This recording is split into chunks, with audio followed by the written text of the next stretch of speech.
When I received the old snow globe from my grandmother's estate, I didn't think much of it.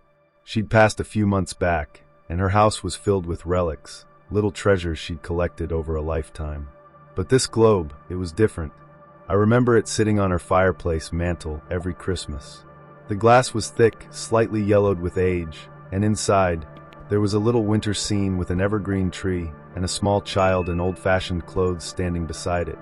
I always thought it was odd, kind of eerie even, but she had loved it, so I decided to bring it home. Setting up my holiday decorations this year felt strange without her around.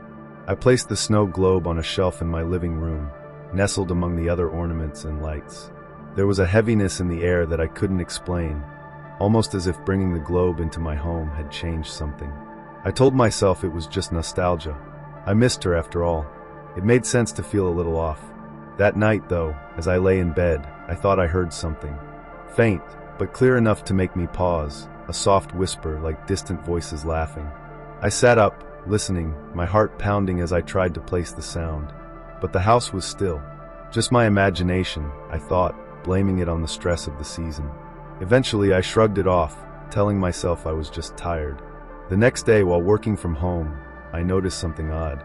The lights on my Christmas tree flickered once, then again, until a few of them turned off completely. I checked the connections, even replaced a bulb, but nothing worked.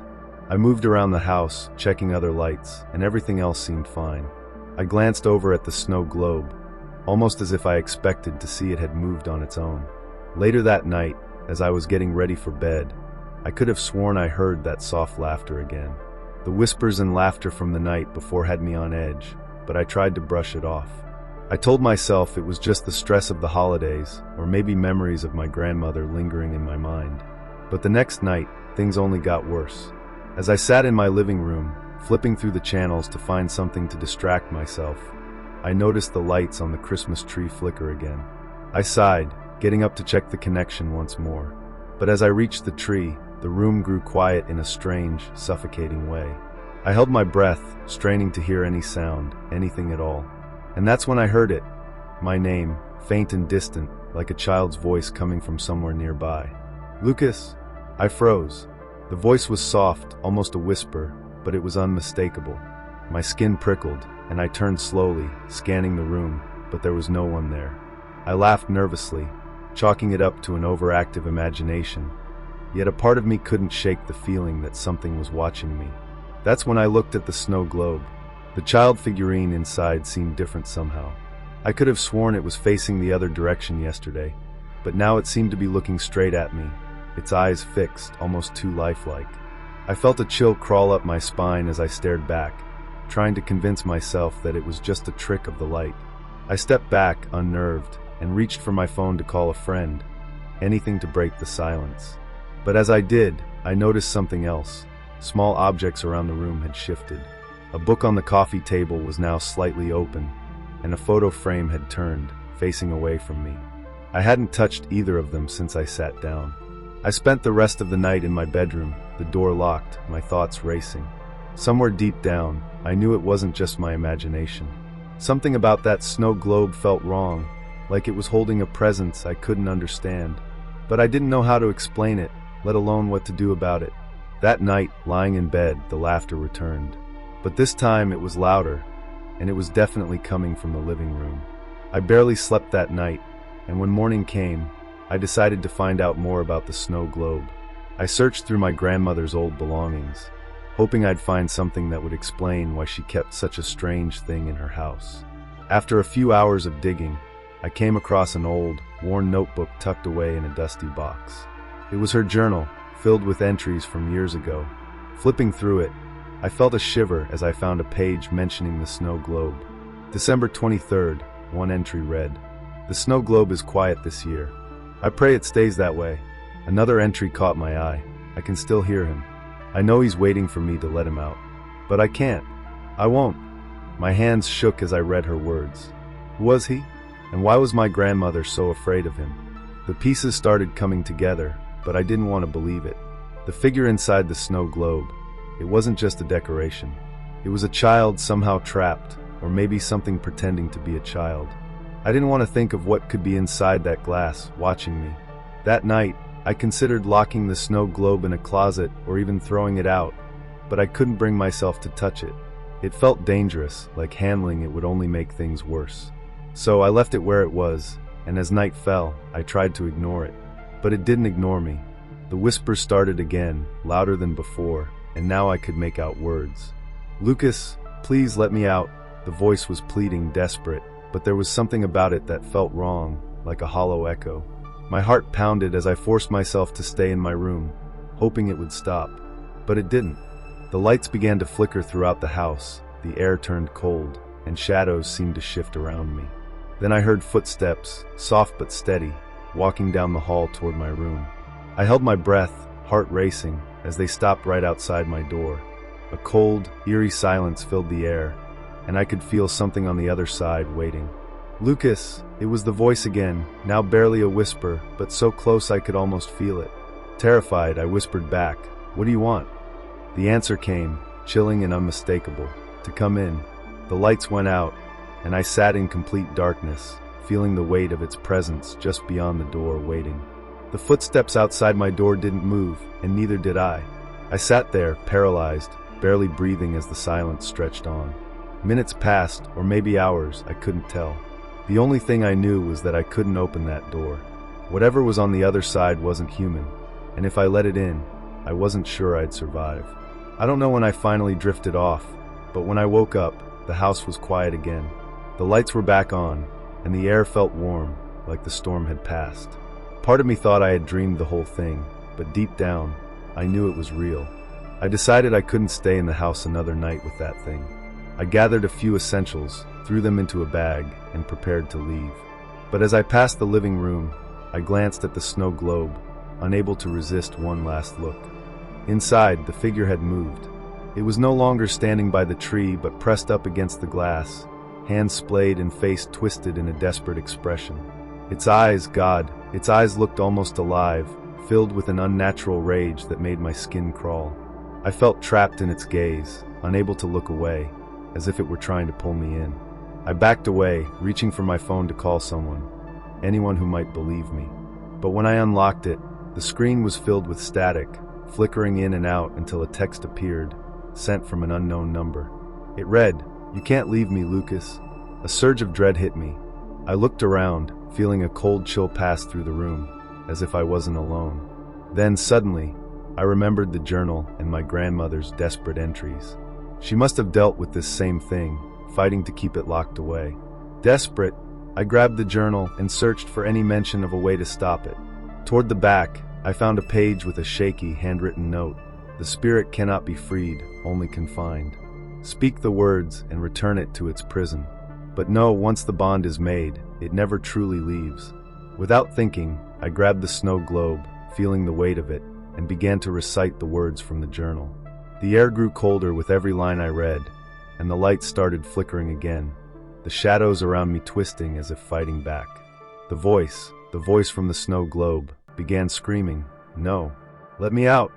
Its words grew frantic, filled with a horrible, distorted rage that filled the entire house. The glass of the globe grew warm, almost burning my hands, but I kept chanting, forcing myself to finish. Finally, with one last scream, everything went silent. The weight in the air lifted, and the figure inside the snow globe was back to normal, frozen by the tree, its face no longer twisted in anger. I didn't know what I had just done, or what it had cost me, but I knew one thing for sure.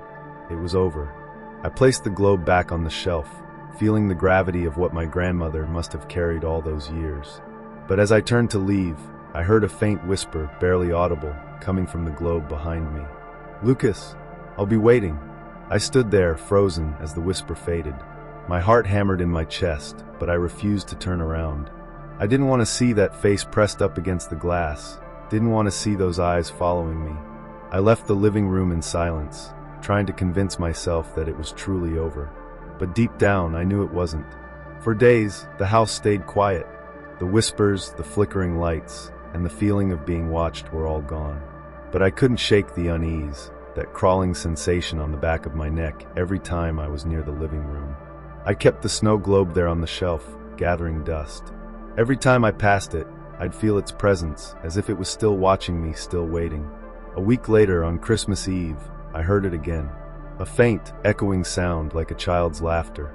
I tried to ignore it, telling myself it was just my imagination, but the sound grew louder, filling the house with that familiar, chilling laughter. "Lucas?" The voice was back, softer this time, almost playful. I felt my blood run cold. I knew what it wanted. I knew it hadn't been satisfied being locked away, hadn't accepted being trapped in that tiny glass prison. In a moment of desperation, I grabbed a thick cloth and threw it over the snow globe, hiding it from view. The laughter stopped instantly, and I felt a brief surge of relief. But that night, as I lay in bed, I felt something even worse, something I can barely describe. A pressure weighed down on me, heavy and relentless, like something was pressing on my chest. I couldn't move, couldn't breathe, and then, out of the corner of my eye, I saw it. A faint shadow, standing at the foot of my bed, watching me. I couldn't make out a face, but I knew what it was. Somehow, the spirit was reaching beyond the globe, trying to break free, trying to pull me back in. I tried to scream, tried to move, but I was paralyzed, trapped under its gaze. Finally, after what felt like hours, it faded, and I gasped for air, my heart pounding in my chest. In the morning, I knew I had to get rid of it. I wrapped the snow globe up, sealed it tight, and drove miles out of town, as far as I could go. I found a spot in the middle of nowhere, dug a hole, and buried it deep, hoping that no one would ever find it. But even now, back home, I can't shake the feeling. Sometimes late at night, I still hear that faint laughter, that soft whisper calling my name. "Lucas, I'll be waiting." Months have passed since I buried the snow globe. I did everything I could to put it out of my mind, but I'd be lying if I said I ever felt free from it. I thought that getting rid of it, leaving it far from my home, would mean I could finally go back to normal. But it never really left me. It's like the memory of it is burned into my mind, and no matter what I do, I can't escape it. There are nights when I wake up suddenly, feeling that same weight on my chest, as if someone is standing right there, watching me. I open my eyes to the darkness, and though nothing's there, I feel that familiar, chilling presence filling the room. I keep telling myself that it's over, that the spirit is still buried deep in that field miles away, but every time, I hear that faint whisper echoing in my mind. Last night, it was worse. I was lying in bed, trying to sleep, when I felt an icy chill in the air. I shivered, pulling the blankets tighter, and that's when I heard it, a soft scratching sound like fingernails against glass. It was faint but unmistakable, that sound I hadn't heard since I sealed the globe away. I sat up, my heart pounding, and scanned the room. There was nothing there, just the empty silence of my house. But the scratching continued, growing louder, filling my ears until I thought I'd go mad. And then, just as suddenly, it stopped, replaced by that haunting voice. "Lucas, why did you leave me?" I gripped the sides of the bed, feeling terror wash over me. The voice was so close, as if it were right there beside me. I forced myself to turn on the light, flooding the room with brightness, hoping it would drive away the darkness that seemed to cling to me. The voice faded, but I knew it was just waiting. I can't escape it. Somehow, I know that no matter where I go, it will follow. The spirit in the snow globe, it's bound to me now. It may be buried, locked away in the earth, but it has left a mark on me, a bond one can never break. And so I live with it, this constant shadow in my life, this echo of a presence I can't fully explain. It waits for me in the dark, whispering, reminding me of that long December night and the curse I can never outrun. Because deep down, I know it's not over. It's never over. Christmas Eve always felt magical in our house. The lights sparkled on the tree, casting a warm glow across the room as the smell of cinnamon and pine filled the air. My parents, my little brother, and I were all gathered around, laughing, sharing stories, and exchanging small gifts. For as long as I could remember, we had the same traditions. We'd spend the evening together, then head to bed early, knowing Santa would be coming down the chimney later that night to leave us surprises under the tree. Mom and Dad were really into keeping the spirit alive. They'd always whisper to us about Santa, saying how he'd slip in quietly, so we better be asleep if we wanted our gifts. My brother and I would always nod, wide-eyed, imagining the jolly old man sneaking through our house. Tonight felt no different, until it did. I didn't notice it right away, but there was something strange in the air as the night wound down. The laughter faded, and as we got ready for bed, an odd silence settled over everything. a quiet that felt almost too heavy, pressing down on us as we climbed the stairs. I brushed it off. After all, it was Christmas, and nothing could go wrong on Christmas, right? After saying goodnight, I lay in bed, staring at the ceiling, my mind drifting between the excitement of Christmas morning and the strange feeling that had settled over the house. I could hear my parents downstairs, placing the presents under the tree as they did every year. The soft rustling of paper and the occasional whispered laugh reassured me, making everything feel normal again. But as soon as the house went quiet, that strange heaviness returned. Finally, after what felt like forever, I managed to drift off. It couldn't have been more than a couple of hours later when something woke me. At first, I thought I'd dreamed it, an odd scraping sound coming from somewhere downstairs. I lay still listening, my heart pounding as the sound came again, a soft but deliberate noise, like something heavy moving over the floor. Curiosity and dread churned inside me. I glanced over at my little brother, who was sound asleep, oblivious. I couldn't shake the feeling that something was very wrong. Against my better judgment, I slid out of bed and crept down the hallway.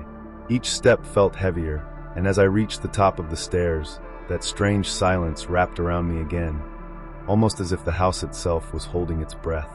I froze at the top of the stairs, my heart hammering so loud I was sure it would give me away. The living room below was cast in shadows, the only light coming from the Christmas tree. The ornaments and tinsel sparkled softly, but they didn't feel comforting. They looked cold, eerie, as if the tree itself was warning me to stay back. Then I saw it.